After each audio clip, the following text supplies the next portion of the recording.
Ayan, so check po natin. Ayan, so ito po yung texture po niya. Parang wood po talaga siya.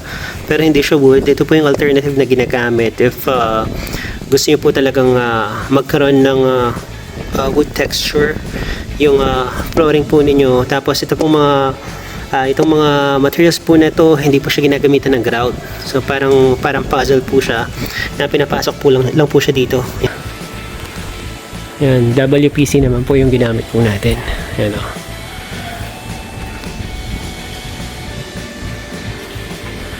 Yan, so ito pong portion po ng main door hanggang sa taas po yan. Mamaya po papakita ko.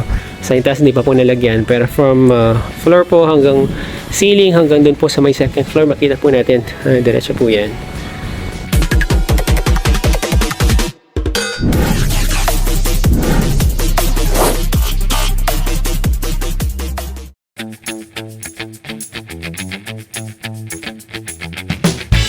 Pinagpalang araw po sa bawat isa. Welcome back po sa ating channel and welcome back po sa Blessed Builders. Mga ka-Blessed, ngayong araw po ito, mag-check po tayo ng update dito po sa project po natin sa Metro Gate Angeles subdivision.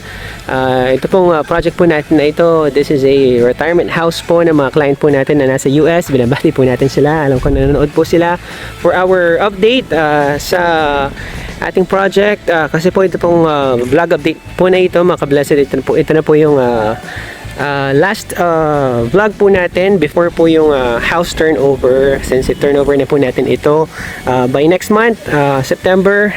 Although wala po yung mga client po natin, kasi makakauwi pa lamang po sila after a few months time pa po. So turnover po natin ito sa kamag-anak po nila, yan, sa family member po nila. So check po tayo ng update. Nagulan po, mga ka-Blessed, yung 2 weeks straight po yung ulan talaga for 2 weeks, kaya yung retouches po natin dito medyo nahinto lamang po siya. May mga mailang mga items po tayo na-install, yung tiles po dito sa harapan, papakita ko po siya sa inyo, pati po yung mga planks po natin. So makita na po natin yung flooring po natin dito, mga ka-Blessed. Nag-upgrade po yung mga client po natin, instead of regular tiles po yung ginamit po natin, yung pong ginamit po natin parang vinyl tile po sila, wood texture. Papakita ko po sila sa inyo. Ayan, na-install na po yung sa ilalim, pati po yung sa itaas na-install na po.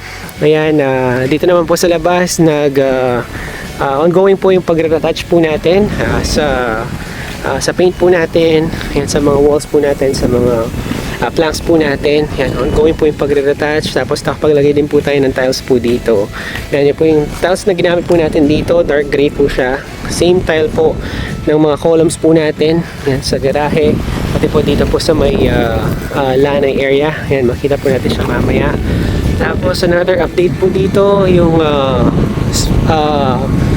wall po natin dito sa itaas at saka po sa ibaba, adobe po yung nilagay po natin, pinili po ng mga client po natin. Ayan, na-install na po yung sa itaas, hindi nga lang po siya nalinisan, kaya may ilang portion po na medyo parang puti, since hindi pa po siya nalinisan. Pero once na nalinisan po yan, makita po natin yan, no? Napakagandang tignan, kasi yung pong adobe rock po, kasi these are natural rock po, and napakaganda nilang tignan, napaka-classy. Yan, so ito po yung napili ng mga client po natin, dito po sa itaas, pati po dito sa ibaba. Yan, makita rin po natin yan. So check po natin yung progress. Pasok po tayo sa pedestrian gate. Walang gate po natin na ito, automated sliding gate. Pin-upgrade po ng mga client po natin, so nag-slide po yan all the way. Pupunta po dito po sa right side. Yan, sa pedestrian gate po natin, check po muna natin yung dito sa garahe. Yan, ito po yung sinasabi ko, yung mga columns po natin. Yan, ito po yung kulay po niya. Yan, pati po yung dito. So lahat po ng columns po natin, nilagyan po natin siya ng rock tile. Ayan, o, titignan po natin yung texture niya. Hindi po even yung surface niya. Ayan, o, pati yung dito, pati po yung sa kabila. Ayan, ito rin po, itong column na to. Ayan, so dark gray din po. And then dito po, ayan, ito po yung ginamit din natin dito sa portion po na to. And then dito naman po sa ating main door, Yan, WPC naman po yung ginamit po natin. Yan o.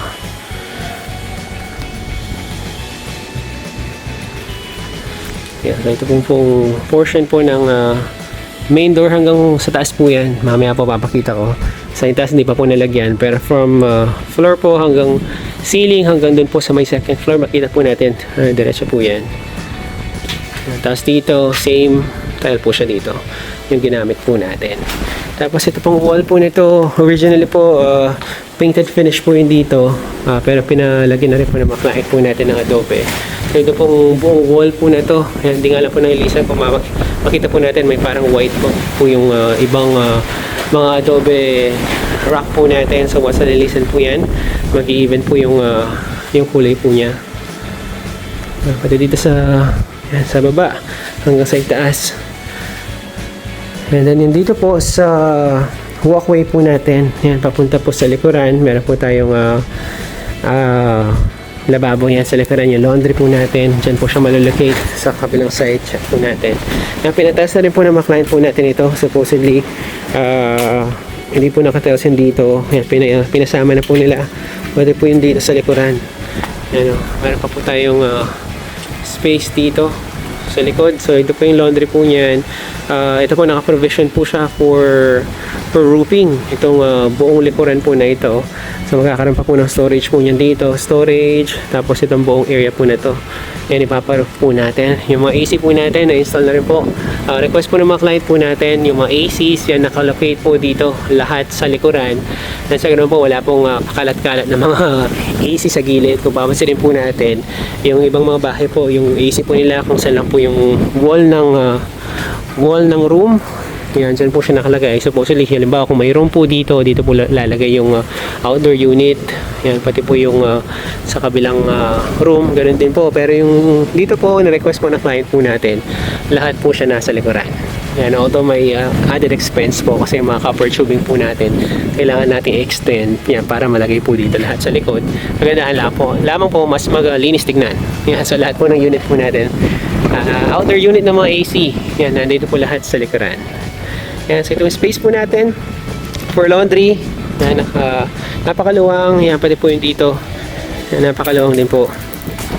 Papasok po tayo sa loob para makita po natin yung progress, and then para maipakita ko rin po sa inyo yung flooring natin. Yan, so check po natin. Yan, so ito po yung texture po niya. Parang wood po talaga siya, pero hindi siya wood. Ito po yung alternative na ginagamit if gusto niyo po talagang magkaroon ng wood texture yung flooring po ninyo. Tapos ito pong itong mga materials po na to, hindi po siya ginagamitan ng grout. So parang puzzle po siya na pinapasok po lang po siya dito. Yan, parang puzzle po siyang nilalagay sa flooring natin.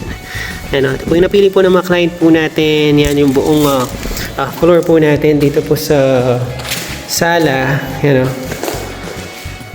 sala hanggang sa dining area po natin, ganyan po siya. Then yung mga cabinets po natin, yan, ongoing po yung fabrication. Nasakata na po yung mga granite po natin. Yan, granite top po kasi yung dito, nag-upgrade po tayo. Tapos yung pong sa itaas niyan, ilalagay na rin po niyan. Nangyari po kasi mauna po muna yung flooring po natin, yung itong mga wood flooring po natin. Tapos after po malagay po nito, doon po natin lalagay yung mga cabinets po natin. So naka-fabricate na po siya. Dito po yung fridge niyan, may toaster po tayo dito, may microwave po tayo dito sa portion na to.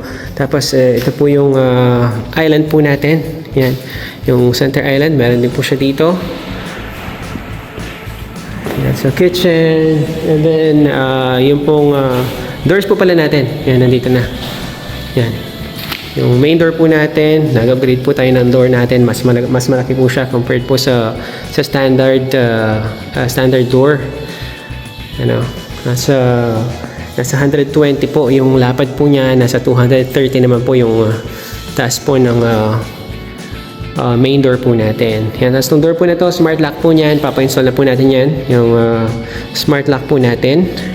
And then yung another upgrade po na ginawa po ng mga client po natin is yung stairs po natin. Yan, kung papansin po natin yung stairs po natin, naka wood plank din po tayo. Naka wood plank, yan, ito pong taas po niya, pati yung sidings po niya, yan, naka solid wood din po siya, solid mahogany. And tapos pati yung handle po natin, and then tempered glass, yan, tempered glass, pina-include na rin po ng mga client po natin. Pati po yung sa itaas, yan. Kung titignan po natin, yan, naka-tempered glass din po yun dito, tempered glass. Tapos yung pong framings natin, yan yung handle po natin, handrail, pati ba yung framings po natin dito sa mga tempered glass, yan, balat po din po ng kahoy, yan, wood din po ito, mahogany. Yan, pati po yung dito, yung mga frames natin dito, yan. Yan, tapos itong portion po na to, yan, so dito po yung master's bedroom po natin. Master's bedroom, tapos meron po tayong wardrobe yan dito, master's wardrobe, and then dito po yung banyo po ng master's bedroom. Yan, yan, shower enclosure, tempered glass din po yung nilagay po natin dito, tempered glass, and po shower enclosure, shower area po natin, meron po tayong bench po dito, na-request po ng client po natin, bench, and then yung pong sink po niya natin dito siya, double sink po yung request po ng client po natin dito, and then yung toilet po natin dito po siya. So yung mga doors po natin na-install na rin po. Then yung mga knobs po natin galing po sa client po natin, yan from US pa, yung mga knobs po natin pinrovide po ng mga client natin.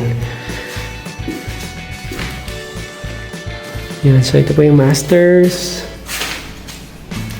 and then ito po palang door natin na ito niyan, sliding po siya, so nag-slide po siya niyan, so hindi siya regular door para ma-maximize po natin yung space po natin dito sa wardrobe. So magiging sliding door po niya ito. Yan, so akit po tayo ka-blessed sa itaas para makita po natin yung sa second floor. Yan, meron din po tayong railing dito. Yan, solid wood din po yung railing po natin.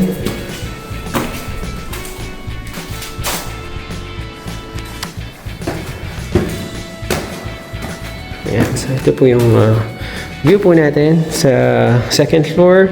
Family area naman po ito. Sa portion po na ito, papansin po natin, naka-wood flooring po din po tayo dito sa family area. And then yung pong ceiling po natin dito. Yan, upgrade po ng mga client po natin. Yan, may mga design po tayo nilagay dito. And then dito naman po sa high ceiling, yan, double cove. Yung pong nilagay natin dito. Yan, so ito po yung tempered glass po natin. Tempered glass. Yan, check po natin yung mga rooms. Yan, so ito po yung room po natin.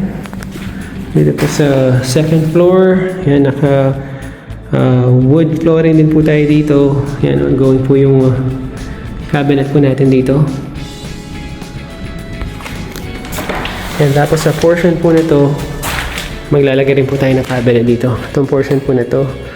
Tapos magkakaroon po tayo ng door niyan dito. Itong door po na to, naka-incorporate po siya dun sa cabinet na lalagay po natin dito sa portion na to. Ito po, common toilet and bath po siya. Dito po sa second floor. Yan, so toilet na install na po. And then yung ating vanity. Yan. Na-install na rin po siya. And then ito po yung shower area po natin yan. So nakahiwalay po yung shower area. Medyo madilim nga lang po.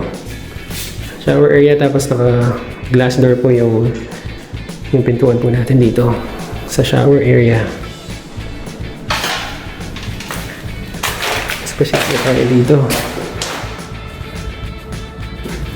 Yan sa ating yan, second room.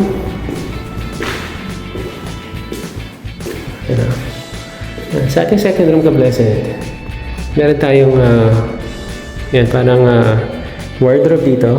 Sa portion po nito, nakasarado po niya nito. Lagayan po ng mga damit. And then meron po tayong vanity po yan dito. Sa portion po nito. Vanity, tsaka drawer. Yan, sa portion po nito. Yan, tapos check po natin yung sa kabila. Yan, yung mga doors po pala natin na-install na po lahat. Yung sliding door na lang po sa ibaba, yung hindi pa. Yan po yung door color natin, door design. Yan, ito po palang wood railing po natin. Nag-extend po siya hanggang dito. Yan para mas maganda po siya tingnan. All the way po. Yan, from doon hanggang dito.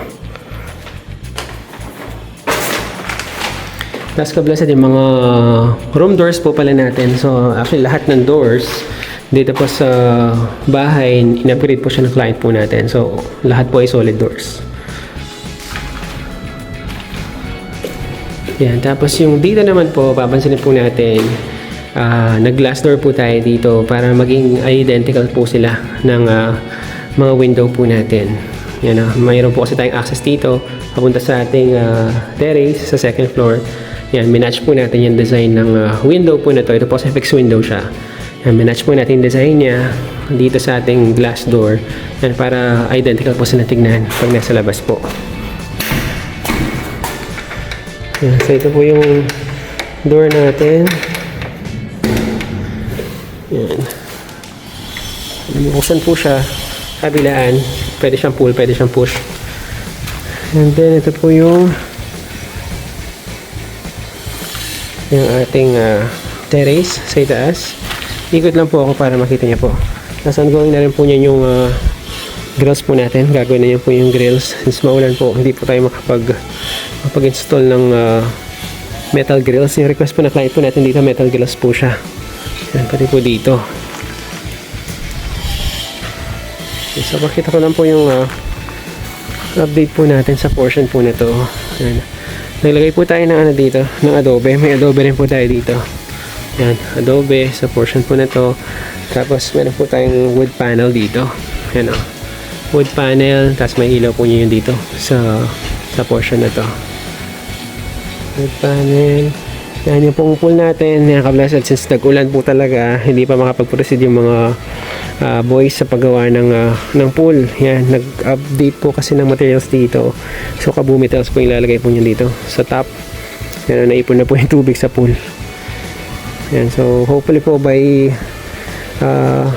for the next few days, gumanda na po yung panahon na makapag na po tayo dito. Matapos na po natin yun dito. So, by September po, turnover na po natin yung project po natin dito. Hopefully po and prayerfully gumanda na po yung panahon at nang makapag-proceed na po tayo. Ayan. Ito po yung sinasabi ko ka-blessed. Yan o. Kapag nakasarado po yun, yung glass door na ito, yan, halos same design po sila ng window na ito. Para identical pa rin po silang tignan.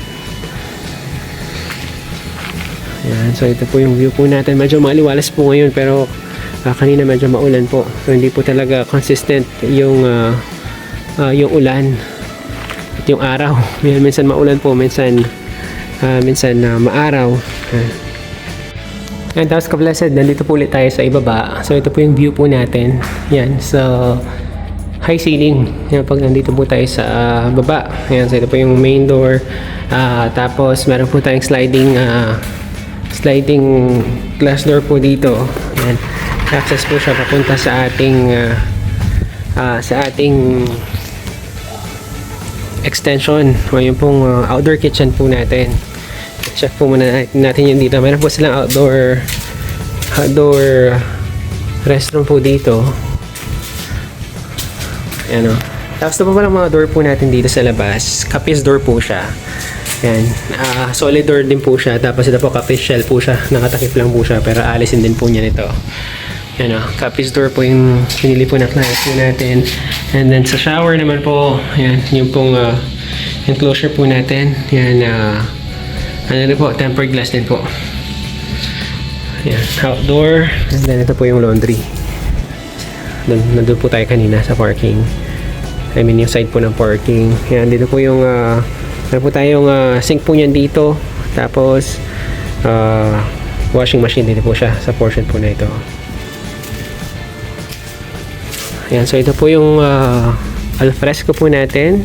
Yan, open area po. Tapos by the pool po siya. Ito po yung pool niyan. Yan, papalandscape na lang po niyan ito kapag yan natapos na. And then yung pong pool natin, yan punong-puno ng tubig. At ito po yung ating outdoor kitchen. Yan, sliding po yung glass door po natin dito. Sliding glass door. Yan, tapos may screen na po siya. Para if ever po yan, nagluluto, yan, meron po tayong option, buksan siya. Yan. So ito pong outdoor kitchen po natin. Yan po, letter L po siya. Letter L. Yung pong fridge po natin, dito po siya. Yan yung pong refrigerator. Tapos yung oven, dito po siya. Microwave oven, dito po siya. And then yung pong sink po natin, dito naman. Sink, and meron po tayong small table yan dito. Small table. Tapos yung pong water dispenser. Yan, may po yung portion po yung water dispenser po natin. Dito po siya. Yan, so pa letter L din po yung ating outdoor kitchen. Tapos po natin dito black naman yung ginamit. Yan, tapos naka granite din po ito. Black granite po yung pinili po ng mga client po natin dito. Pati po yung backsplash po natin. Yan, napili po ng mga client po natin na granite din po. Yan, tapos kabalasan yung sinasabi ko po kanina, ito pong mga wood panel po natin na ito. Yan, ito pong wood panel na ito. Yan, aakit po siya. Yan, hanggang dito po sa portion po na ito ng wall. Yan, para tuloy-tuloy po siya. Yan, start po siya dito sa ibaba. Yan, paakyat po siya dito sa may area po na ito ng bahay. Yan po muna yung pinaka-update po natin, ka-blessed, dito po sa site po natin sa Metro Gate. Konting para na lang, mga ka-blessed, turnover na po natin ito. Salamat po sa Diyos. At although naging maulan po yung past 2 weeks po natin, yan, hopefully po for the next few days, yan, gumanda na po yung panahon. Maraming salamat po for tuning in sa ating pong vlog ngayong araw. Mag-ingat po tayong lahat at pagpalain po tayo ng Panginoon.